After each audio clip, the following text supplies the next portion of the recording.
Eh bien, nous sommes avec Alberto Toscano aujourd'hui dans la room France-Italia sur Clubhouse, dans le Club Italia qui nous accueille chaque samedi à partir de 11 heures. Bonjour Alberto. Buongiorno. C'est un plaisir d'être avec vous pour parler notamment de Napoléon, puisqu'il est un petit peu l'homme de la semaine, on va dire, avec la commémoration des 200 ans de sa mort le 5 mai. Oui, parler de Napoléon, ce n'est pas un scoop, mais il y a Non. toujours des façons différentes pour parler de ce personnage. Et si vous me permettez, Cédric, je commence par une chose que je trouve assez significative et quelque part aussi amusante de Napoléon dans la France d'aujourd'hui. Et je prends deux couvertures de deux magazines français de cette semaine. Un est nettement de droite et ses valeurs actuelles, et l'autre, il ne faut pas les présenter parce que c'est Charlie Hebdo. Alors, valeur actuelle, cette semaine fait une dominée par un grand titre. L'armée peut-elle sauver la France? Et ça, c'est suite, évidemment, à la publication dans le numéro précédent du même magazine d'une lettre ouverte de généraux et d'autres officiers français qui, quelque part, faisait appel à la, entre guillemets, bonne volonté de l'armée pour rétablir l'ordre, et chacun peut comprendre ce que ça signifie. Et cette semaine, dans un contemporain, avec la publication de cette deuxième une de la part de Valeurs Actuelles, avec la phrase que je disais, l'armée peut-elle sauver la France? Charlie Hebdo sort avec une où on voit le général Bonaparte devant des canons qui tirent sur des cités de banlieue et avec la phrase que je cite en français et je vous laisse, si vous voulez, la tâche de la traduire en italien. Encore un militaire à la retraite qui veut nous faire chier. Donc, voilà, ça nous fait sourire.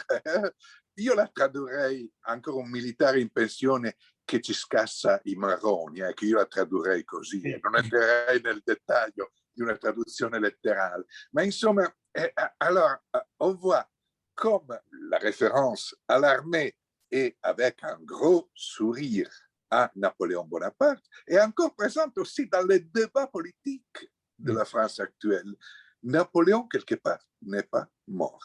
Alors, tout le débat français et européen, parce que Cédric, vous savez mieux que moi qu'en Italie, il y a eu un gros débat sur l'héritage de Napoléon.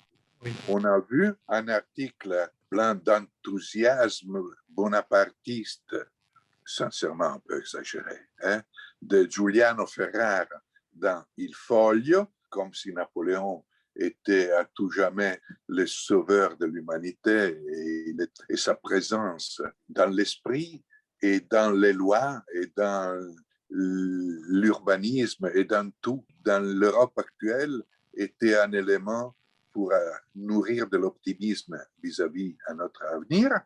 Alors on passe de cette lecture hyper enthousiaste vis-à-vis de la mémoire de l'empereur à une lecture très critique qui est faite en France par Jean-Luc Mélenchon, par une bonne partie de la gauche et aussi par une partie de ceux qui donnent une interprétation plus, comment dirais-je, modérée du passé d'il y a 2 siècles. Et cette critique se concentre sur des éléments quelque part indiscutables, mais dont on donne une lecture fondamentale, comme si c'était un élément fondamental du jugement historique et politique par rapport à Napoléon. En premier lieu, le fait qu'il a rétabli l'esclavage.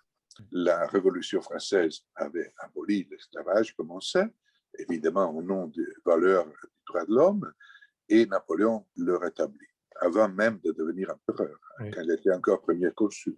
Et le fait, par exemple, du pouvoir autoritaire de Napoléon, par exemple, par rapport à la presse, la Révolution française avait vu la naissance d'un nombre impressionnant de journaux.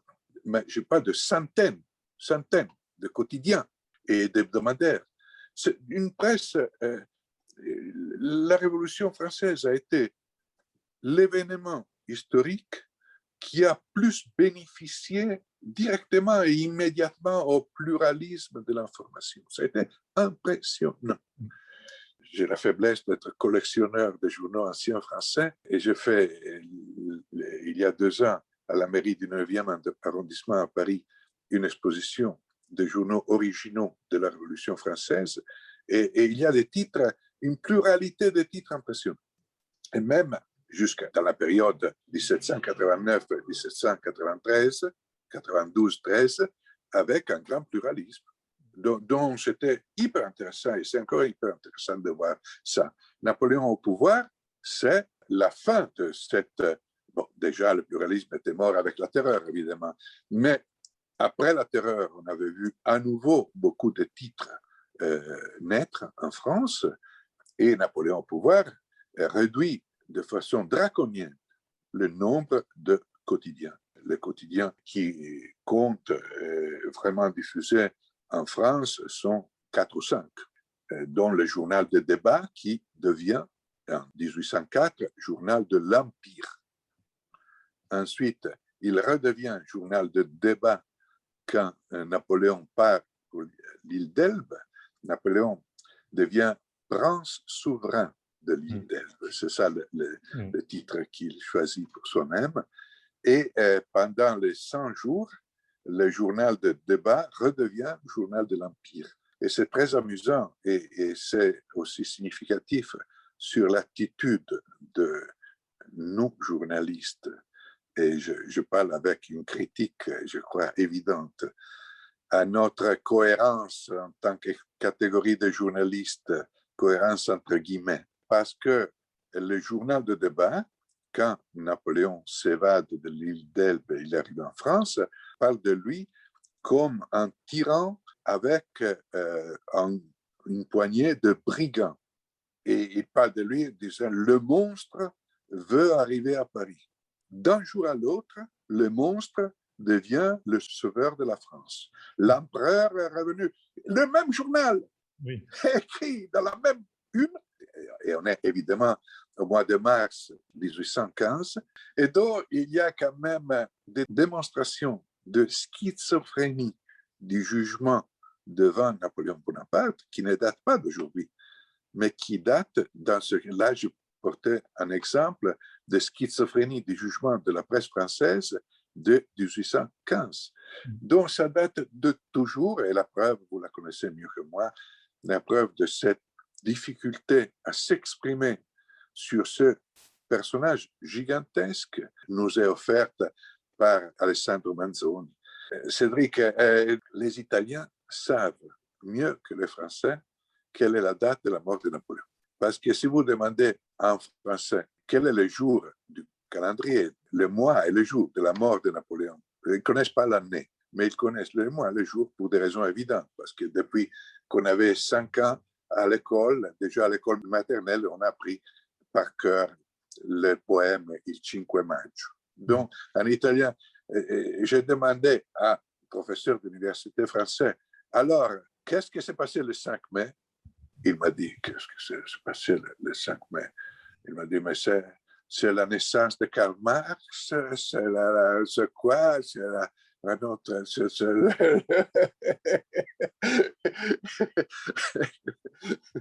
Ils savent plein de choses sur Napoléon, mais nous, Italiens, on connaît le jour de l'heure à cause de cette torture que nous avons subie quand on était enfant, de devoir apprendre par cœur e i fussi come immobile. Et alors, Manzoni termine, vous le savez très bien, avec Ai posteri l'ardua sentenza. Alors, depuis 2 siècles, le jugement sur Napoléon, et pour nous, Italiens, c'est encore plus compliqué, parce que Napoléon, en Italie, est vraiment, en même temps, il conquistatore et il libérateur. Parce que l'armée d'Italie, du général Bonaparte, on est dans les dernières années du XVIIIe siècle, l'Italie est figée dans une fermeture totale. institution politique. Justement, Albert, on aura l'occasion d'y revenir. Mais juste, je souhaiterais accueillir Paolo Levi qui est avec nous, qui vous écoute depuis quelques minutes. Bonjour Paolo. Bonjour à tous. Ciao Alberto, buongiorno Cédric, buongiorno Michele. Ciao. Ciao Paolo. Ciao. Bonjour Michele. Bonjour Cédric. Ciao Michele. Ciao Alberto. Michele, cette lettre justement de Manzoni, est-ce que toi aussi elle t'a traumatisé à l'école, comme disait Alberto? Moi, comme le disait Alberto, je connaissais la date du 5 mai depuis que j'étais à l'école primaire. C'était pas vraiment un traumatisme, c'était plutôt vraiment une très belle poésie. Moi, c'était une des premières poésies qu'à l'école, ils m'ont fait apprendre par cœur. Donc, franchement, c'était vraiment un bon souvenir. Et par contre, c'est aussi très célèbre la date de naissance de Napoléon, le 15 août, parce que lui, après quand il est au pouvoir, il avait imposé au pape de déclarer le 15 août comme le Saint Napoléon. C'est vrai. On aura sûrement l'occasion de revenir sur ses rapports aussi avec l'Église, avec le pape, lors de son couronnement, par exemple. Il y a eu plein de détails comme ça, où ça permet aussi de voir la personnalité de Napoléon. Et du coup, je suis tout à fait d'accord avec toutes les choses qu'Alberto a racontées. Pour beaucoup d'Italiens, Napoléon incarne l'esprit de libération. C'est grâce aux idées de Napoléon que beaucoup de gens dans le 19e siècle ont cru unifier l'Italie et pouvoir accroire un rêve d'une Italie unie sous un même drapeau. Après, bien sûr, les habitants de Venise ne sont pas tout à fait d'accord vu qu'il a vendu Venise à l'Autriche, mais en général, pour la majorité des Italiens, franchement, Napoléon incarne des idées de libération et pour la première fois, les gens ont pu penser de combattre pour l'Italie unifiée. Paolo, est-ce que tu es d'accord justement avec ce que vient de dire Michele? Tu as commencé aussi à expliquer Alberto avec nous? Totalement, parce que c'est l'héritage de Napoléon est tellement complexe. Cet homme, ne peut pas se synthétiser, se résoudre, en un jugement seulement positif ou seulement négatif. C'est une personnalité très complexe qui certainement a laissé des germes en France comme en Italie et dans le reste de l'Europe qui ont quelque part contribué ensuite à façonner nos sociétés modernes, nos États contemporains. Bon, vous n'êtes pas sans savoir qu'en 1804, c'est lui le père quelque part du Code civil moderne qui a établi une forme d'égalité d'abord entre les hommes, alors qu'en fait les femmes étaient considérées hélas inférieures, et ensuite on a corrigé ça dans le temps. Mais disons, c'est pas un hasard si Emmanuel Macron l'autre jour lors du bicentenaire a insisté beaucoup sur ce côté législateur de Napoléon, qui par ailleurs s'inspirait aussi du droit romain. Donc c'est une filiation et surtout c'est un fil d'Ariane où on remonte ensuite dans l'histoire, dans les siècles et dans les millénaires. Et je trouve, si on peut voir le verre mi-plein, pour une fois, par rapport à Napoléon, c'est magnifique, toutes ces influences qu'on se donne dans le temps, les uns envers les autres. D'abord, c'était les Romains qui ont inspiré Napoléon, ensuite Napoléon qui nous renvoie l'ascenseur en quelque part, comme l'a rappelé Michele, en nous donnant des idées de code civil, de société, d'unité italienne. C'est pour ça que dans la vie, il est tellement, en général, c'est tellement plus épatant et amusant d'être ensemble, d'être unis, d'échanger nos bonnes pratiques. Parce que sinon, quel ennui si on se rend. Donc, ça, c'est le côté positif. Le côté négatif, effectivement, et il y en a plusieurs. Voilà, Napoléon, on a beaucoup rappelé lors de ce bicentenaire qu'il a rétabli l'esclavage, donc quelque part il a trahi l'idéal illuministe de la Révolution française qu'il avait en revanche aboli, et ensuite il a fait des guerres, des campagnes guerrières sanguinaires, il ne faut pas l'oublier. Beaucoup de personnes ont perdu la vie à cause de ces décisions. Il y a eu beaucoup de violence, de brutalité. C'était un chef de guerre impitoyable. Il laisse quand même une blessure quelque part en Italie avec les spoliations napoléoniennes, notamment la République de Venise. Je pense à ce magnifique tableau que malheureusement personne presque ne regarde parce qu'au Louvre, il est dans la même salle que la Joconde.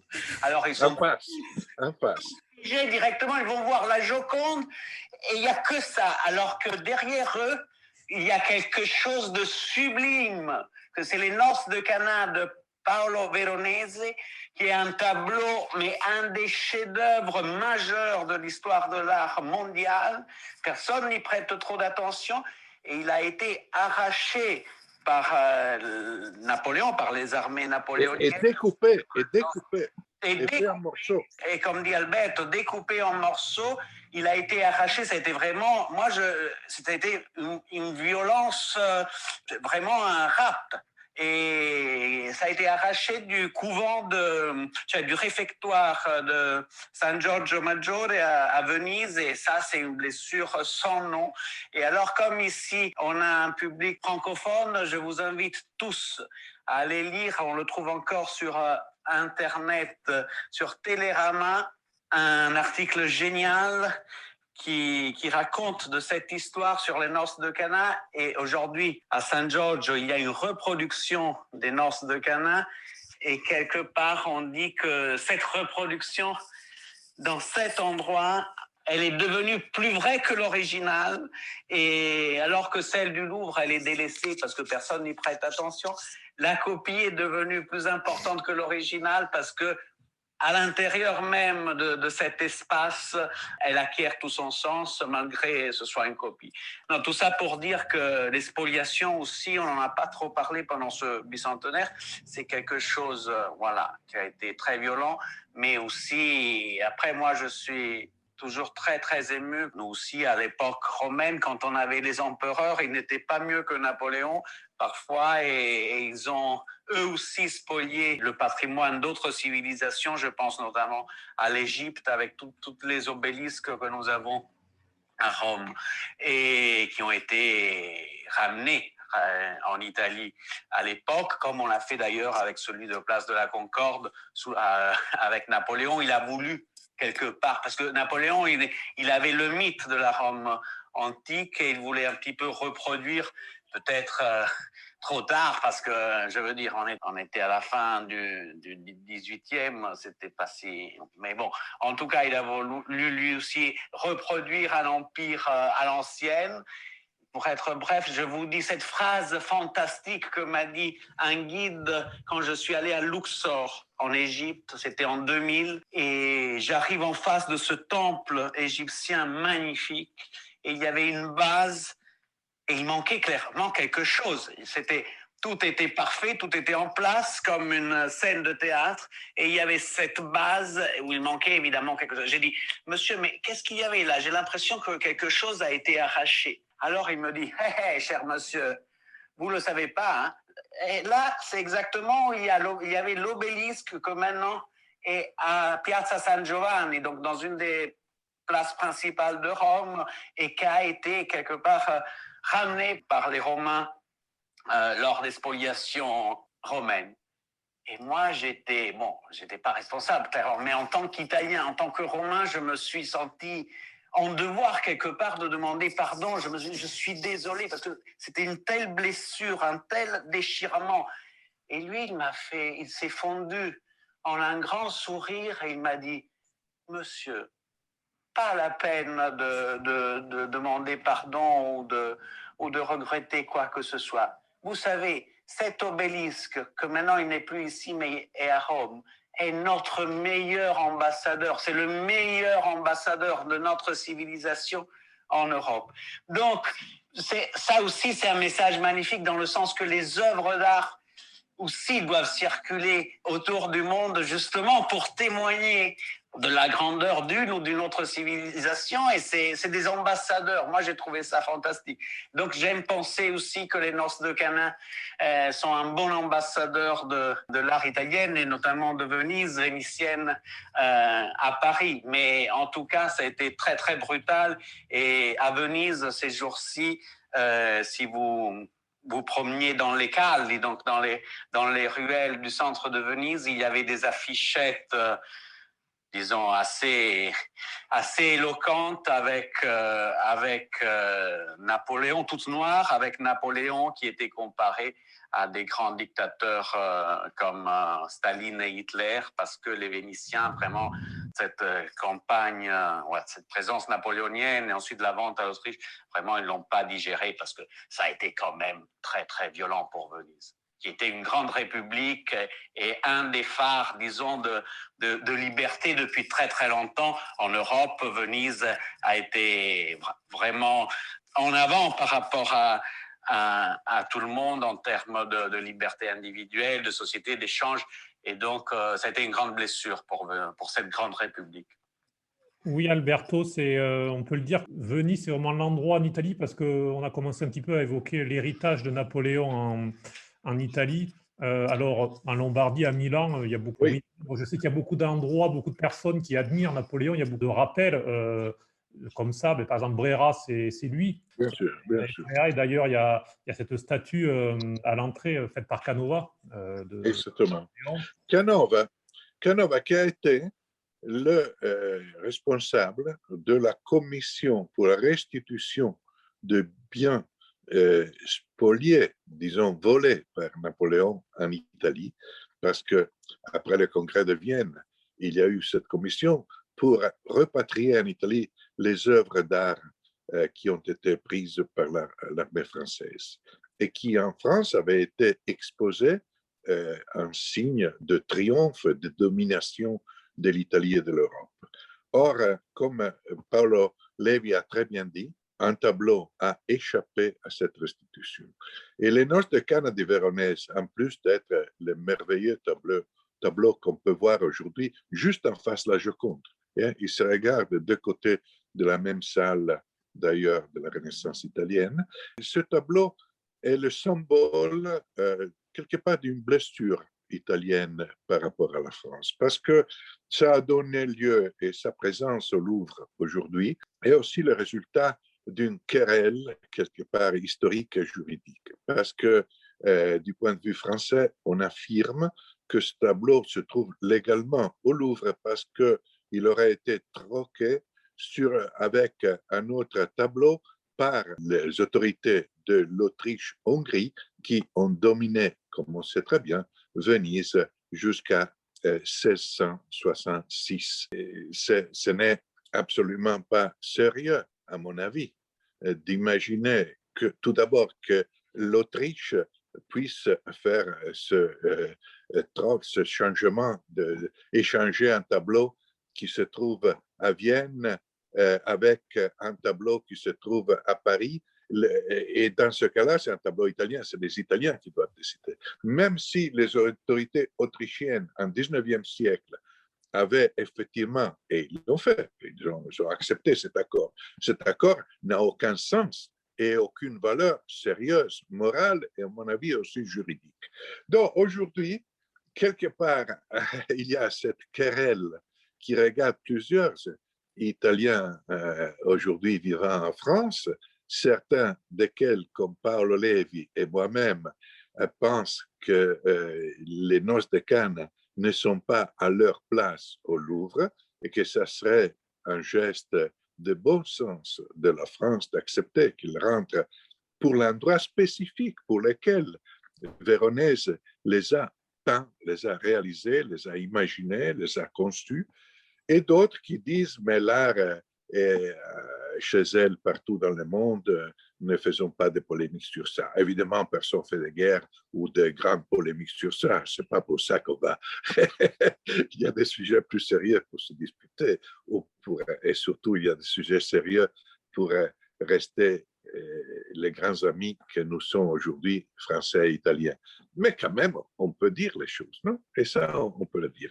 pour revenir au personnage Napoléon, une chose, et j'arrive à Milan, hein, je n'ai pas oublié Cédric, hein, une chose qui m'a toujours frappé est l'admiration unanime de grands, y compris les grands criminels du monde pour Napoléon. Les grands dans le bien et les grands dans le mal.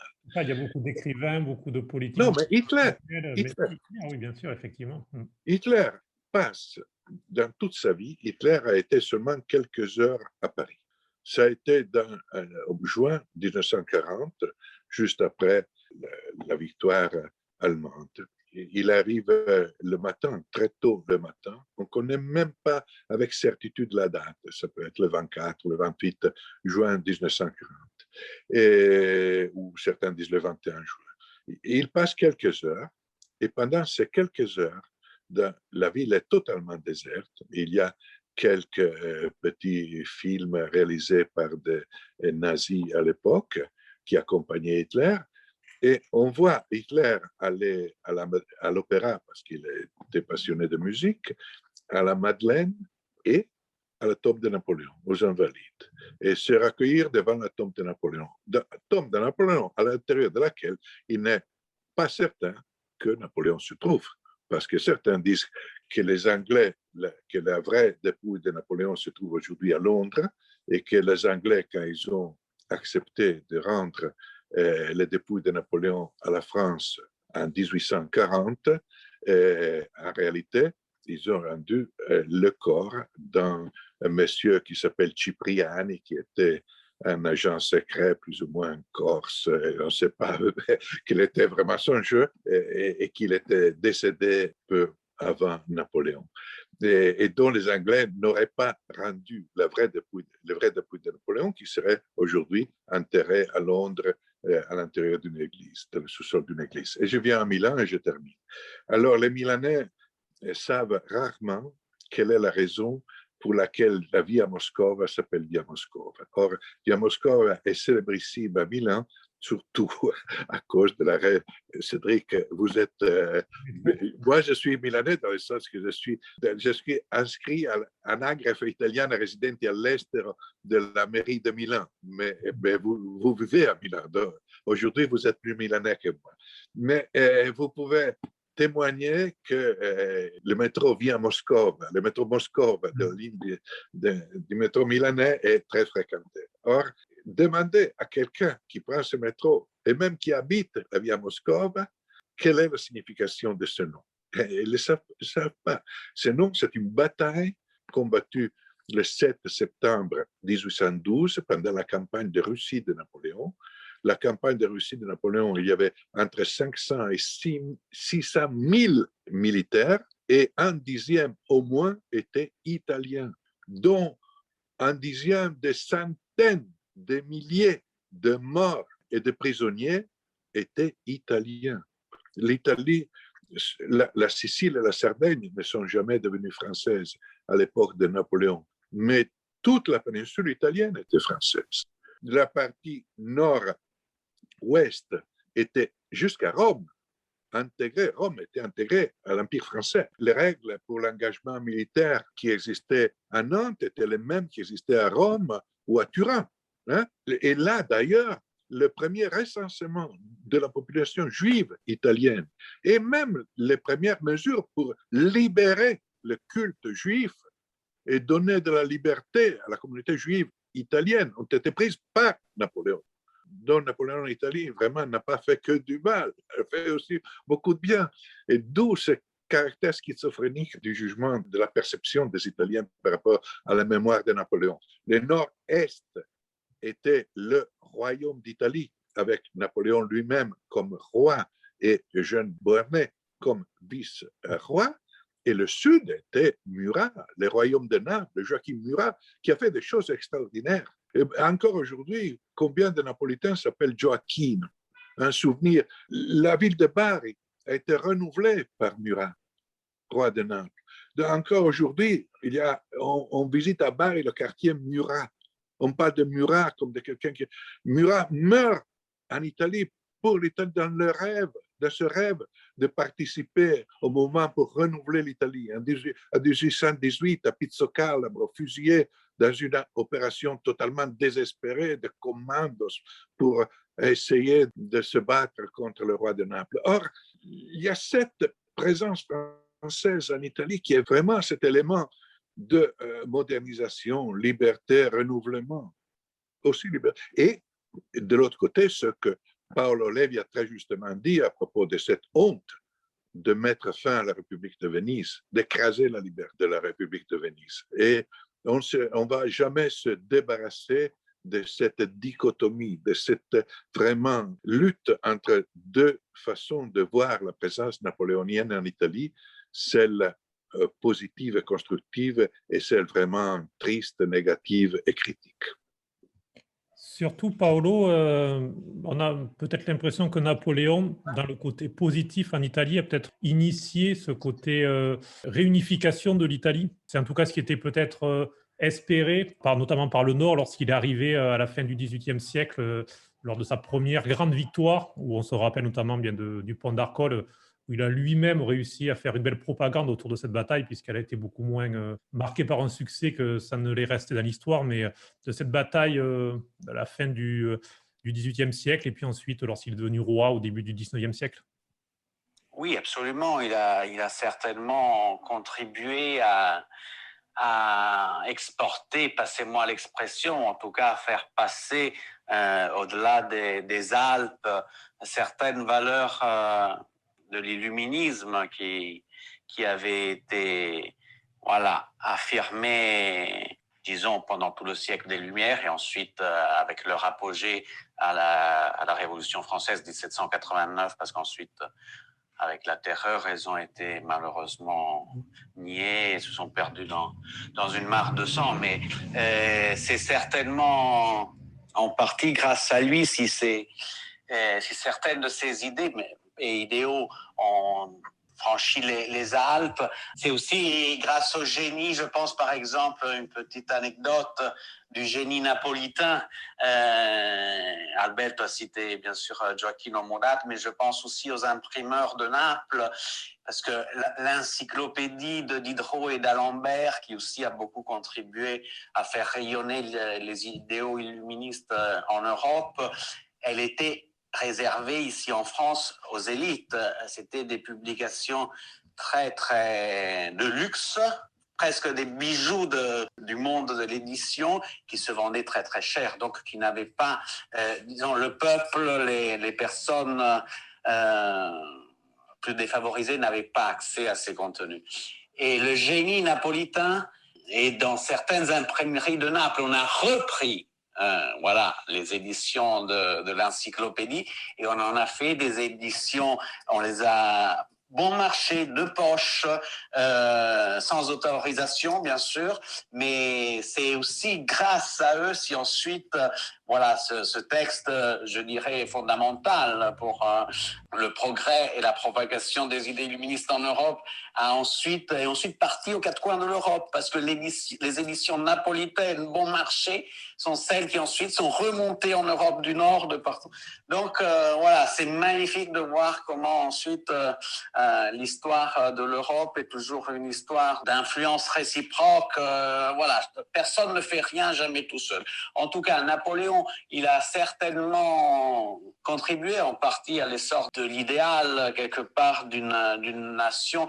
Il y avait aussi cette idée, on voyait de partout, parce que la France était une grande nation très, très centralisée. L'unité française est bien antérieure à celle italienne, et il y avait aussi peut-être beaucoup d'Italiens se sont tournés vers ce modèle, et ensuite on a reproduit la même chose chez nous, quoique les deux formes des deux pays sont très très différents, parce que on sent encore aujourd'hui de façon très forte en Italie le fait qu'il suffit de penser qu'en Italie il y a au moins 5 ou 6 villes au moins qui ont l'envergure d'une capitale, alors qu'en France il y a une seule capitale, c'est clair et net, et c'est Paris.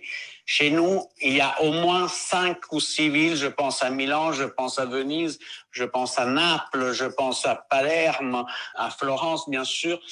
c'est des villes qui sont à leur tour des capitales. On sent d'anciennes capitales. Rome, à la limite, c'est la ville la moins capitale de toutes, parce que quand on passe, on prend le train. Et aujourd'hui, c'est presque comme prendre un métro, parce que passer de Rome à Naples avec un train, c'est 1 heure, donc c'est rien.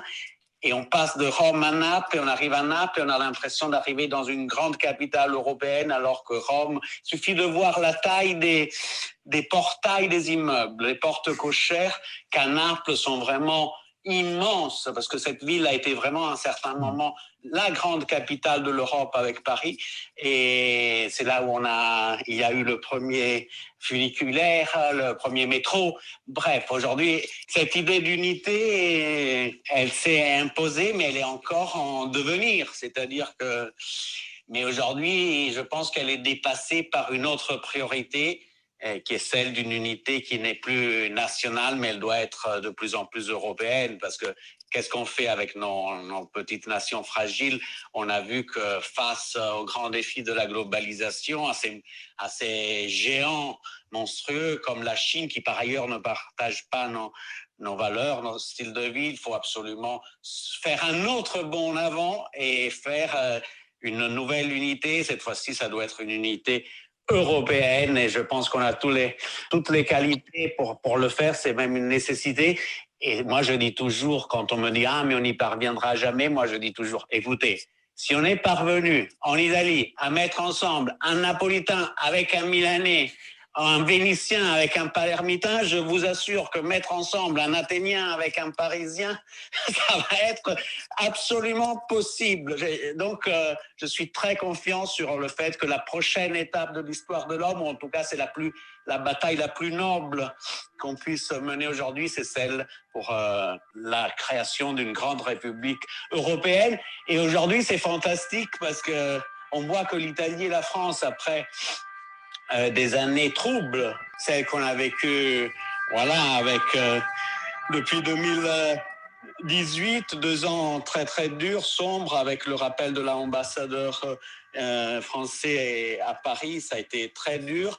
Et aujourd'hui, il y a une sorte de renaissance, d'entente presque totale entre nos 2 pays.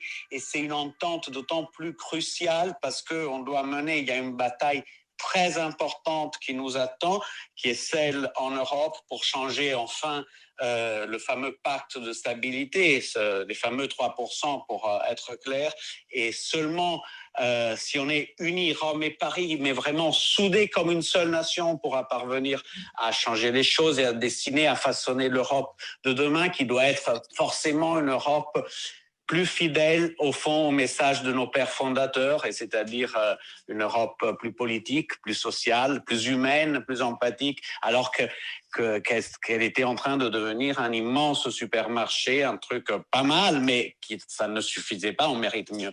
Et maintenant que la Grande-Bretagne est sortie, on peut enfin réaliser le rêve des pères fondateurs, dont on va célébrer demain même la fête, la Saint-Schumann, si je peux me permettre. C'est le 9 mai, fête de l'Europe, anniversaire de la déclaration Schuman, qui a été vraiment un des jalons les plus importants dans cette fantastique aventure magnifique qu'est celle de la construction européenne. Justement, Alberto, sur cette construction européenne, on sent effectivement, comme le disait Paolo, un réchauffement vraiment des rapports entre la France et l'Italie depuis l'arrivée au pouvoir, enfin à la présidence du Conseil de Mario Draghi en Italie. Paolo a 1000 fois raison et je suis complètement d'accord avec lui. Encore faut-il, à mon avis, dire que cet enthousiasme de création de travail commun des Français et des Italiens pour bâtir une nouvelle Europe doit être réalisé dans un réel respect mutuel. Il y a les valeurs dont Paolo parle et qui sont indiscutables et fondamentales dans notre conception de la future Europe. Il y a la politique au quotidien. Et je fais un exemple où la question valeur et la question politique au quotidien se mêlent d'une façon qui présente, à mon sens, quelques cacophonies. La question des migrations. La France ne peut pas continuer à dire que les migrants doivent être accueillis par les Italiens, les Grecs et les Espagnols et les Maltais, et qu'ensuite on décidera qui a le droit de rester en Europe et qui n'a pas ce droit, et en même temps créer un mur comme il existe aujourd'hui.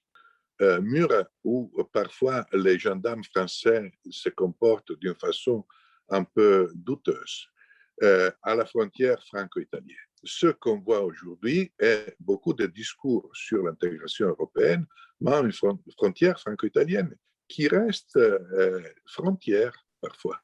À mon sens, si on veut avoir une politique commune sur le terrain des migrations, il faut que chaque pays, et tout d'abord un pays méditerranéen comme la France, accepte qu'une partie des bateaux qui arrivent en Europe arrivent directement sur le sol français, en Corse et à Marseille.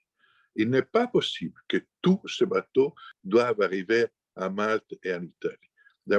Malte et l'Italie sont en difficulté évidente à gérer ce problème, qui a un problème d'accueil, qui a un problème de sélection de ceux qui ont vocation à rester en Europe sur la base des règles européennes, mais qui ensuite devient un problème de valeurs humaines.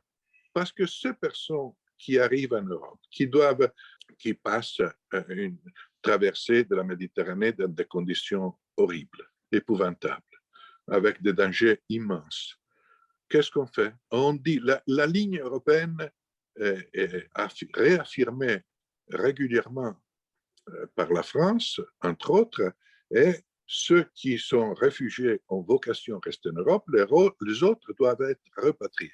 Mais qui peut avoir le courage, même l'indignité, de ramener en Afrique quelqu'un qui a traversé la Méditerranée? Alors, évidemment, ces personnes doivent être hébergées, même si on pense qu'il faut faire une sélection, chose presque impossible à faire. Si ces personnes ne sont pas hébergées de façon correcte, de toute façon, et ces personnes, même celles qui ne sont pas réfugiées et qui, donc, théoriquement, devraient être ramenées chez elles, deviendront des clandestins. Ces clandestins chercheront de passer de l'Italie à la France, et ce problème que la France, de tous les présidents de la République, de Sarkozy à Hollande à Macron, croit pouvoir exorciser en disant c'est un problème de pays de premier accueil, deviendra forcément aussi un problème français, et en plus, ce problème deviendra européen si la France va multiplier la vigilance et le contrôle à la frontière franco-italienne. Voilà que les principes sont une chose merveilleuse, mais la question de l'accueil des migrants et de la politique devant la question dramatique de l'immigration, alors si elle est faite réellement main dans la main entre Français et Italiens, elle doit donner lieu à des choix plus courageux, à mon sens, du côté français.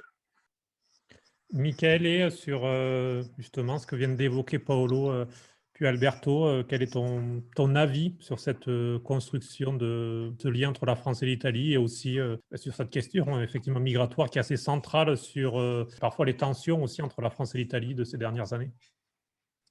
Oui, moi je pense que des pas très importants en effet, parce qu'en fait il y a un traité qui s'appelle Trattato del Quirinale entre la France et l'Italie qui ressemble pas mal au traité d'Aix-la-Chapelle qui lie l'Allemagne à la France. C'était interrompu pendant le premier gouvernement de Conte, mais après il a repris. Donc j'espère qu'à la fin, ils vont trouver une solution comme les liaisons qui lient du coup la France à l'Allemagne, parce que ça permet vraiment d'intégrer le parcours du gouvernement français le parcours du gouvernement italien, avec un échange des ministres, etc.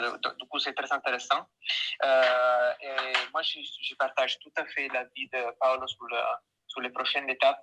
C'est-à-dire qu'il faut tous qu'on garde à minima l'Europe à 27 comme un espace commun pour créer vraiment quelque chose de plus fort qui lie nos pays tous pour faire face aux problèmes et aux défis, mais aussi aux opportunités que le futur peut nous réserver. Toute seule, on ne va pas y arriver. En revanche, moi, je regarde un peu avec préoccupation ce qui peut arriver en 2022, qui pourra peut-être mettre en frein. Donc, j'espère qu'en 2022, on ne va pas avoir de mauvaises surprises. Et après, c'est vrai que le sujet de l'immigration, c'est très difficile. Ce n'est pas seulement question de la France. Moi, je pense qu'il y a tous les pays du Nord qui veulent garder le traité de Dublin qui impose au pays de premier accueil d'établir si une personne peut rester ou pas sur le territoire européen, alors qu'il devrait plutôt passer le principe n'importe qui arrive à Malte, en Espagne, en Italie, il arrive en Europe, du coup tout le monde doit se charger de cette souci de l'immigration. Qui dans la longue période, c'est plutôt une opportunité qu'un problème vu la décroissance de la population en Europe. Donc on devrait plutôt exploiter ça comme une ressource dans les prochaines années, parce qu'on voit que la population en Europe décroît de plus en plus, donc il vieillit. Et donc, pour garder aussi un système de welfare important et un niveau de population élevé, il faudrait quand même penser comment accueillir des gens et les intégrer. Du coup, pour moi, c'est ça la clé. Je partage plutôt l'avis que chaque vie humaine est importante. Il y a un sacré, il y a quelque chose de sacré lié à la vie humaine. Du coup, tout le monde doit, première chose, s'assurer que personne ne meurt plus dans la mer. Donc, tout le monde est sauvé sans aucun souci. Et en plus, il faudra faire un effort pour intégrer tous le plus possible au sein de nos communautés, pour grandir ensemble. Paolo, sur ce sujet, est-ce que tu souhaites ajouter quelque chose? Mais je suis complètement d'accord avec ce qu'a dit Alberto et ce que vient de dire Michele, et qui me touche beaucoup. Je veux dire, on traverse cette expérience extraordinaire. On a ce don magnifique qu'est la vie.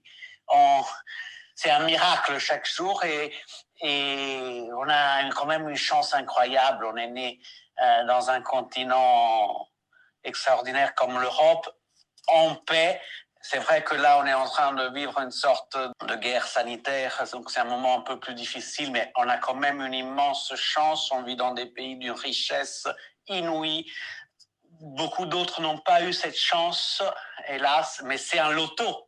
C'est comme une immense tombola où par hasard, moi je suis né à Rome en 1977, mais je pouvais très bien être, je ne sais pas, en Bangladesh.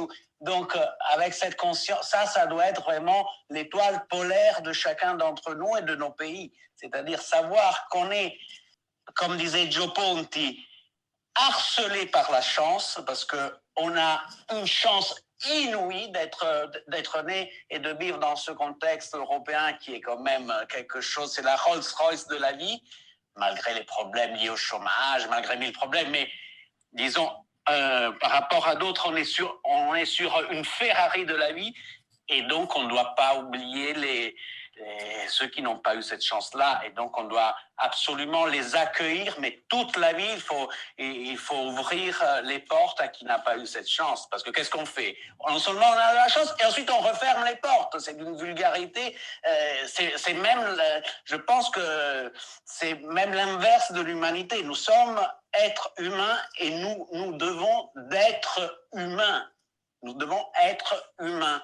Donc, je pense que ça, c'est vraiment la pierre angulaire vers laquelle on doit tous œuvrer, chacun à sa façon. Et c'est vrai qu'une solidarité entre États européens sur la prise en charge, sur l'assistance, et Michele le rappelait aussi, et c'est très important, sur l'inclusion et l'intégration de ces personnes qui ont eu moins de chance que nous au sein même de nos communautés. Je veux dire, c'est le travail le plus noble et plus important qui soit, et ce qui peut vraiment donner un sens à nos vies plus que n'importe quoi d'autre. Donc, je suis complètement d'accord, et c'est vrai qu'entre l'Italie et la France, sur ce côté-là, il y a eu des incompréhensions, des ambiguïtés aussi, parce que sur le traité de Dublin, on ne comprend pas. La France aussi se dit très, très favorable à une réforme, mais quelle réforme?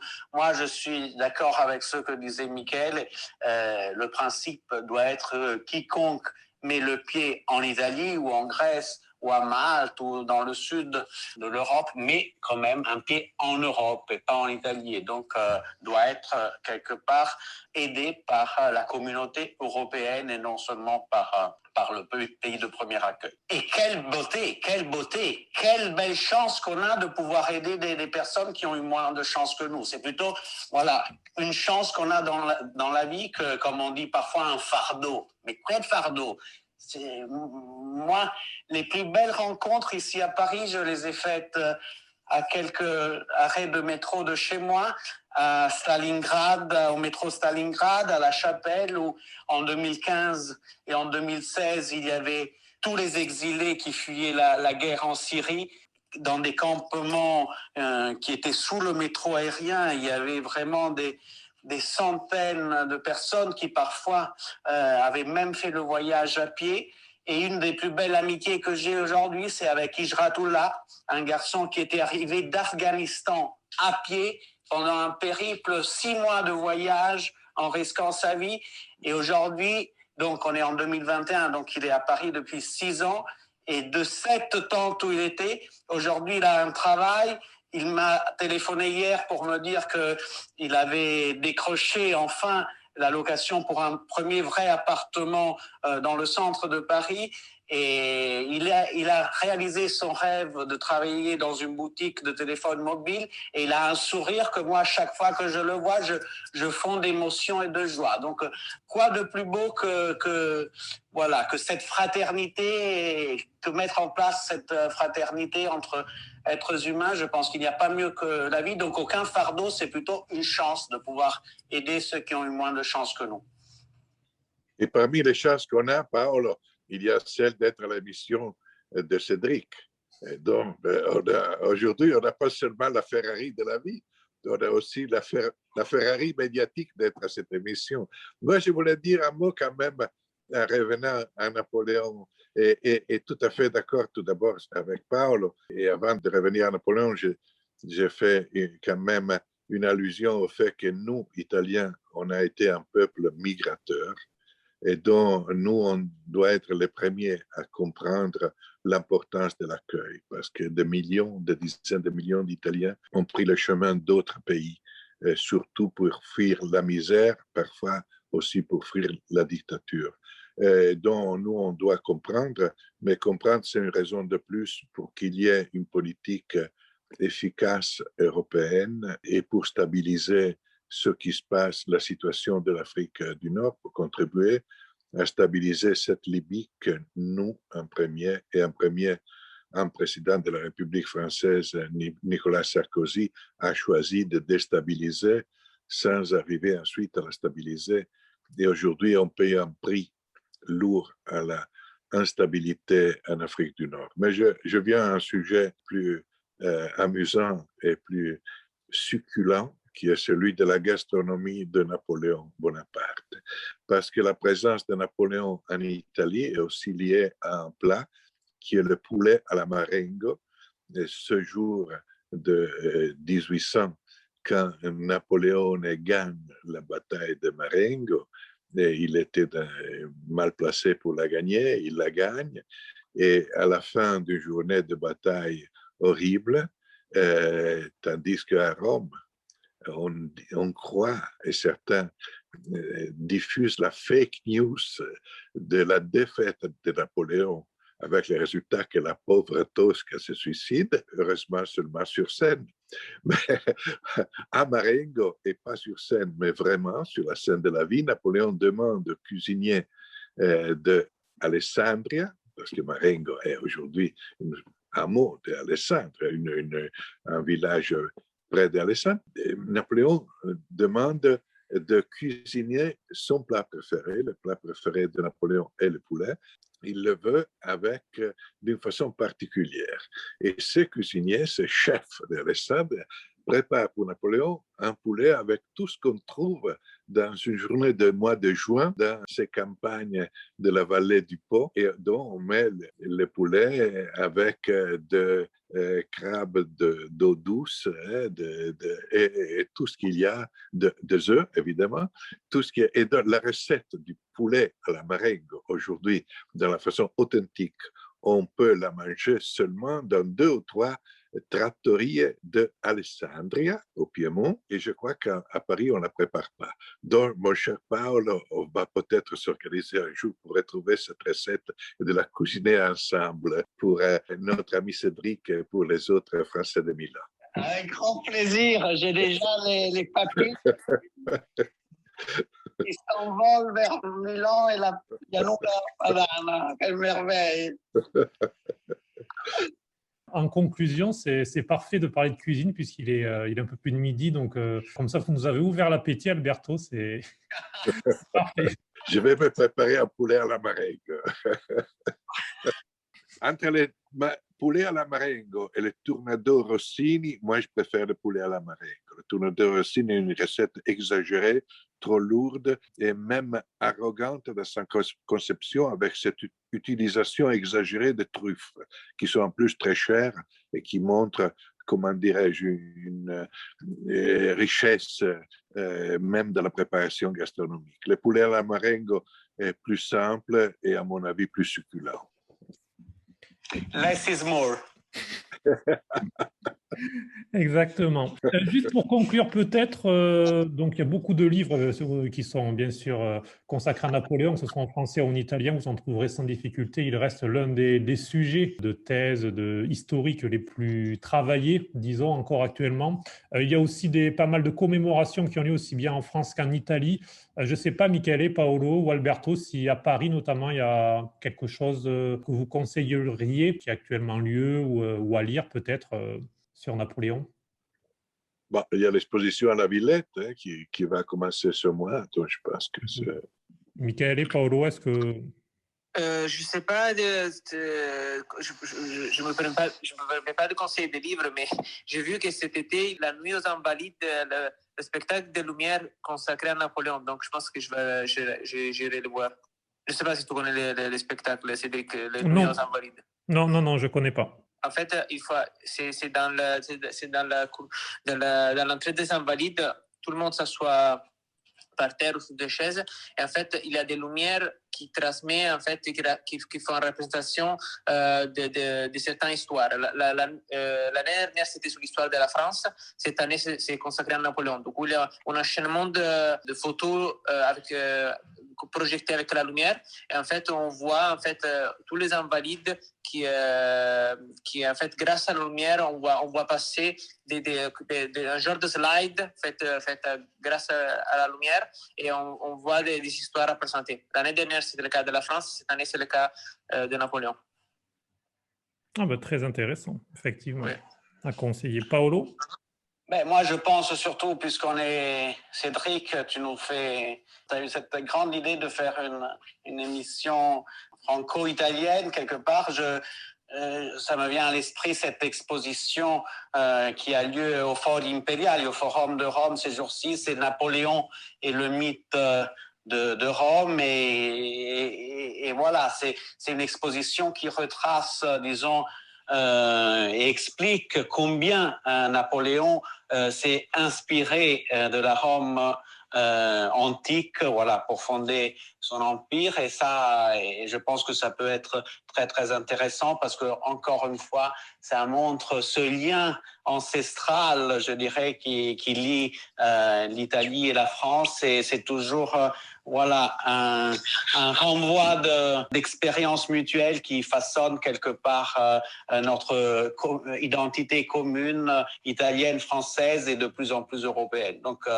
dans le bien et dans le mal, ça fait des siècles et des millénaires même qu'on avance main dans la main. Et il y en a certains qui voudraient arrêter ce cheminement commun, mais je pense qu'ils n'y parviendront pas parce que c'est dans l'unité, dans la fraternité franco-italienne et européenne qu'on pourra espérer dans un avenir de plus en plus brillant, amusant et radieux. Donc, cette expo à Rome montre combien... Voilà, la Rome ancienne, antique, a influencé et inspiré Napoléon. Rome antique qui, à son tour, parce qu'on le doit aux Grecs, s'était inspiré de la Grèce ancienne. Donc, c'est vraiment une chaîne civilisationnelle qui puise ses racines dans l'histoire du monde et c'est magnifique parce que voilà, et ça rejoint aussi la question migratoire. On est tous reliés un à l'autre et la vie est beaucoup plus belle quand on se tient main dans la main plutôt que quand on se replie sur soi-même. Vive l'amitié franco-italienne et vive l'Europe. À la veille, demain, je le rappelle, c'est une journée très importante. C'est la fête à nous tous, 9 mai, fête de l'Europe, déclaration Schuman, un des moments majeurs de l'histoire européenne, en tout cas de ce siècle qui est presque en train de s'écouler. Et pour terminer, je vous conseillerais, moi, depuis Milan, puisque Brera a rouvert cette semaine, donc Brera qui est né grâce à Napoléon et qui donc consacre à la bibliothèque à Bleidense une exposition, la Milano di Napoleone, un laboratoire des idées révolutionnaires. Alors, je n'ai pas encore eu l'occasion d'y aller, j'ai réservé pour ce lundi, donc je ne vous conseillerai pas de façon complète, mais de ce que j'ai lu, en tout cas, les critiques sont très positives. Et il y a notamment cette lettre de Manzoni qu'on a évoquée au début, et que vous tous, Italiens, avez appris par cœur à l'école, donc j'aurai l'occasion de la voir en vrai comme ça. Donc, Cédric, après avoir fêté le Scudetto, tu vas pouvoir visiter ça. Exactement, voilà. Après le Scudetto, je fête... sei interista? Je suis interiste. Ah, io sono milanista, vedi, sei più fortunato di me. Scusami Paolo. Spero almeno... Je voyais le sourire. Oui. Rive gauche et rive droite de Milan, on peut dire. C'est un peu la même chose. Non, mais gauche qui? Parce que sincèrement, dans l'histoire du tifo milanais, le Milan est la gauche, l'Inter est la droite. Ensuite, les choses ont changé. Mais ça, c'est un autre débat, je crois. Oui. Mais je suggère à tout le monde de voir le film Romanzo Popolare.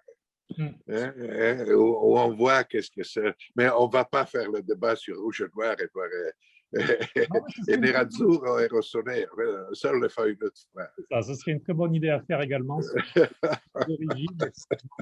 origines politiques qui se sont un peu diluées, notamment dans les années 80, 90.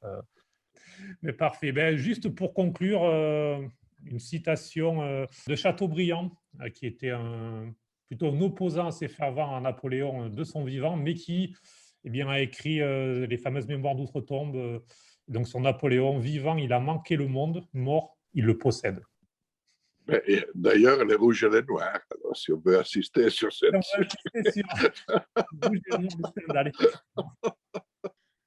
Stendhal qui a aussi d'ailleurs écrit La vie de Napoléon. Donc, et Fabrizio Del Dongo, la certosa di Parma. Donc, tout se tient, même dans la littérature, avec une petite référence au football. Exactement. Merci à tous, en tout cas, pour ce joli moment autour de Napoléon et de l'axe entre la France et l'Italie. Merci beaucoup, Alberto Toscano. Ciao, arrivederci. Je conseille notamment votre dernier livre, Les Français... les Italiens qui ont fait la France, vous voyez, entre Français et Italiens, les Italiens qui ont fait la France, Ti amo Francia, dans la version française. Magnifique livre. Grazie Paolo. Una miniera d'oro. Et merci beaucoup Paolo Levi, journaliste et correspondant pour l'ANSA à Paris. Merci beaucoup d'avoir été avec nous, c'était vraiment un plaisir. Merci Cédric, merci à vous tous.